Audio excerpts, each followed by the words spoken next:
ரூபாய் ஸ்காலர்ஷிப் வந்துள்ளது. உங்கள் ஜிபேயில் கியூஆர் கோட் ஸ்கேன் செய்யுங்கள் என செல்போனில் பேசி 10,999 ரூபாய் டிரான்ஸ்பர் செய்துள்ளார் சைபர் கிரைம் குற்றவாளி. தஞ்சை மாவட்டத்தில் அப்பாவி பாமர மக்களை குறிவைத்து சைபர் குற்றங்கள் அரங்கேற்றப்பட்டு வருகிறது. இதுபோன்று 50 வழக்குகள் தஞ்சை மாவட்ட சைபர் கிரைம் பிரிவில் பதிவாகியுள்ளது என்பது குறிப்பிடத்தக்கது.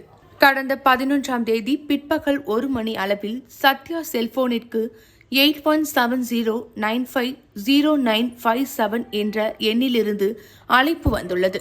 எதிர்முனையிலிருந்து பேசிய நபர், நீங்கள் காயத்ரி அம்மா சத்யா என்று கேட்டுள்ளனர். உங்கள் மகளுக்கு 38,000 ரூபாய் ஸ்காலர்ஷிப் வந்துள்ளது. உங்களிடம் ஜிபே இருக்கா என கேட்டுள்ளார். சத்யா இல்லை என பதிலளிக்க 10 நிமிடத்தில் பணம் போட வேண்டும்.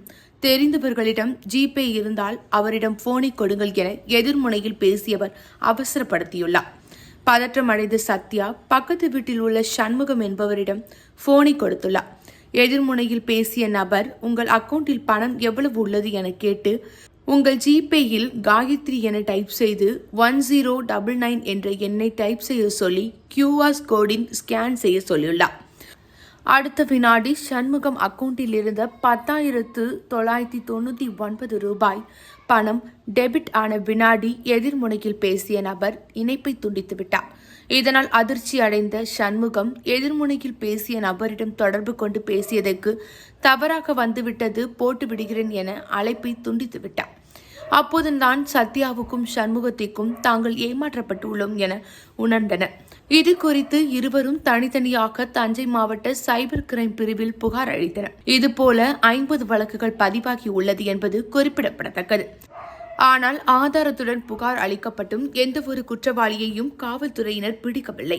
பணம் ஏறுது, அதை ஜிபே நம்பர் தான் போட்டு விடுவாங்க அப்படின்னு சொல்லிட்டு கொண்டாந்து கொடுத்தாங்க. பேசினாலும் அதை ஒரு நம்பர் வாங்கி மர்ம நபர் பேசினார்.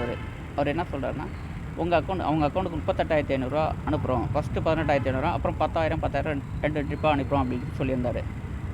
உங்கள் பேலன்ஸ், உங்கள் ஜிபேயில் எவ்வளோ பேலன்ஸ் இருக்குன்னு நாங்கள் செக் பண்ணிக்கிறோம். ஏன்னா நாங்கள் அனுப்புகிற பணம் உங்களுக்கு இவ்வளோ அனுப்பியிருக்கோம்.